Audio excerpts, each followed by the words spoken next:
থাকুন।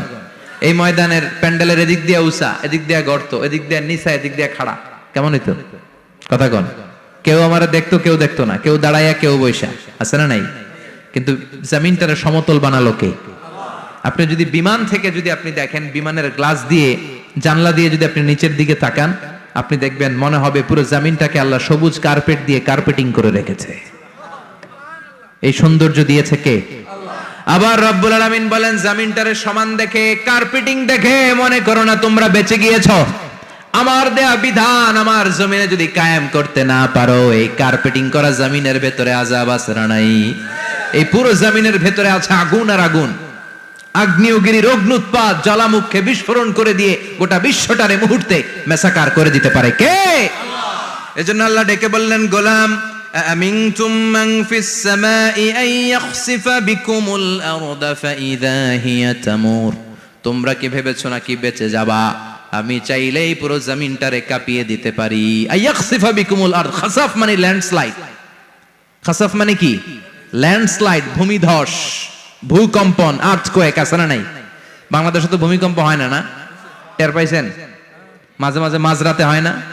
3টার দিকে নিজেই দৌড় দিব না, বাচ্চারা লইয়া দৌড় দিব, লুঙ্গি পইরা দৌড় দিব না, লুঙ্গি ছাড়া দৌড়ামু। কথা কর। এই ভূমিকম্প আছে না নাই? আল্লাহ বলে, মনে করো না জমিনটা সমতল, কার্পেটিং করে দিয়েছি। এই কার্পেটিং এর ভিতরেও আগুনের দলা আছে না নাই?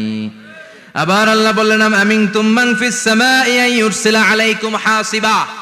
নিচে যেমনি কার্পেটিং করা জমিনের ভেতরে অগ্নুৎপাত রেখে দিয়েছি, মাথার উপর থেকে আযাব দেওয়ার সুযোগ আছে না নাই? চাইলে আল্লাহ অগ্নি বৃষ্টি দিতে পারে, আগুন বৃষ্টি দিতে পারে, ঠান্ডার বজ্রপাত দিতে পারে। আপনারা লূত আলাইহিস সালামের কওমের নাম শুনেছেন? তারা হোমোসেক্সুয়ালিটি, সমকামিতা করত। ফলে আল্লাহ তাআলা বিশাল এক চিৎকার মেরে সাইয়েদনা জিবরাইলের মাধ্যমে পুরো জমিনটারে শেষ করে দিলেন। ফাজআলনা আলিয়াহা সাফিলাহা ওয়া আমতারনা আলাইহিম হিজারাতাম মিন সিজিল।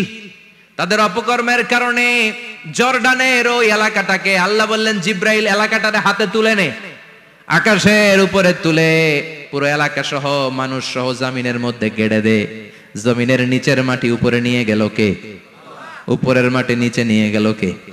পুরো জায়গাটা এখন ডেড সি হয়ে গেছে। কি সি? ডেড সি নাম শুনেন নাই বোধহয়? আজকে শুনে রাখেন, এটারে বলে মৃত সাগর। এটা গজবের জায়গা, ওখানে মানুষও ডুবে না। লবণের ডেনসিটি, সল্টের ডেনসিটি এত হাই, এই পানির মধ্যে এত গজব, এর মধ্যে কোনো মাছ জন্মায় না, চিংড়ি জন্মায় না, কাঁকড়া জন্মায় না, ব্যাং হয় না, শ্যাওলা হয় না, কিচ্ছু বাঁচে না। এটা গজবের জায়গা। চিল্লায় বলেন ঠিক কিনা?